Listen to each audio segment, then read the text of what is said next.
For this problem, we are going to record several transactions into the general journal. So let's just get started.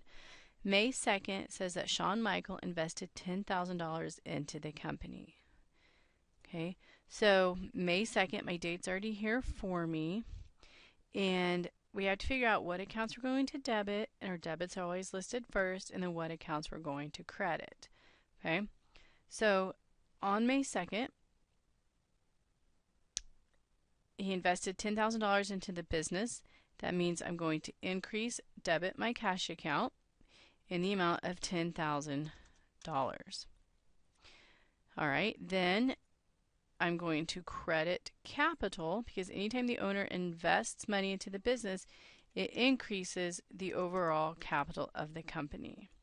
So, and as I go through this, you want to remember that we always check to make sure debits equal credits for each individual transaction. So debit 10,000 equals credit 10,000.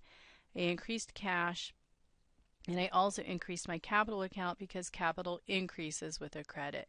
And then I have my explanation, owner invested cash to start the business. Okay, then on the 5th, we purchased a computer for $5,000 in cash. So if I purchased a computer, I now own a computer, which is office equipment. So I'm going to increase, because I'm increasing what I have, so I'm going to increase the account. And I purchased for $5,000. So my office equipment is increased with a debit of $5,000. Then, how did I pay for my office equipment? Well, up here it says I paid in cash. So if I spent money, I'm decreasing my cash. Cash decreases with a credit, and I'll put in my $5,000. So debits equal credits. Everything looks good. I purchased a computer for cash. Then on the 7th, I purchased supplies on credit for $600. So on May 7th, I purchased supplies. So I'm going to increase. I have more supplies now because I purchased them. And remember, I purchased $600 worth. So I'm increasing my supplies with a $600 debit. And then I asked myself, okay, how did I pay for my supplies? Well, let's look. On credit.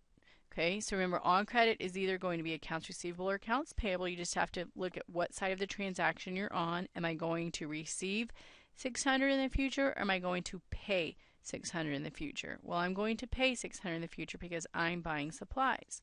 So I'm going to increase accounts payable for $600. Okay, then after May 7th, I have May 19th. That says I received cash for programming services performed, $1,000. All right, so received cash for programming services performed. Received cash. Okay, I'm receiving cash, so I'm increasing my cash account, and I'm receiving $1,000. So I'll increase by 1,000. And then why am I receiving cash? Well, it says for programming services performed, which is my revenue account, programming service revenue for $1,000. Okay, then on the 22nd, I received cash again for programming services to be performed. Okay, so there's lots of keywords in here that you kind of have to pay attention to. To be performed means I haven't performed them yet, but they already paid me for them. So I have to record the $1,200 to cash because they gave me the cash. I have to record it. But I haven't performed any services yet, so I cannot put it in my revenue account. What I need to do is put it in my liability account for unearned programming service revenue. That shows I owe them that service.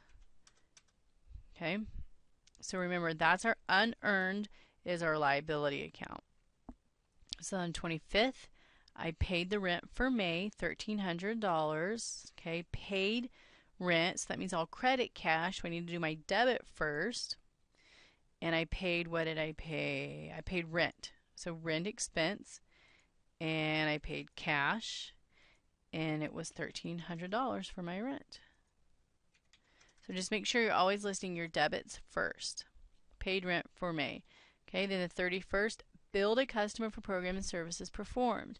That means I performed the service, I did the programming, and then I'm going to send them a bill. So when I send them a bill, that means they now owe me money. That's money I'm going to receive. And I sent them a bill because I earned some revenue, program services performed, in the amount of $500. So these transactions should seem familiar to you because they're the example that we did with the T accounts. So now we're just putting them in the general journal format. The exact same ones, just a different format. So then I'll click my check my work function, see if I have everything correct. I have lots of green check marks, so that's good news. And if I scroll all the way down, it shows you some more information and gives you some helpful hints on preparing journal entries.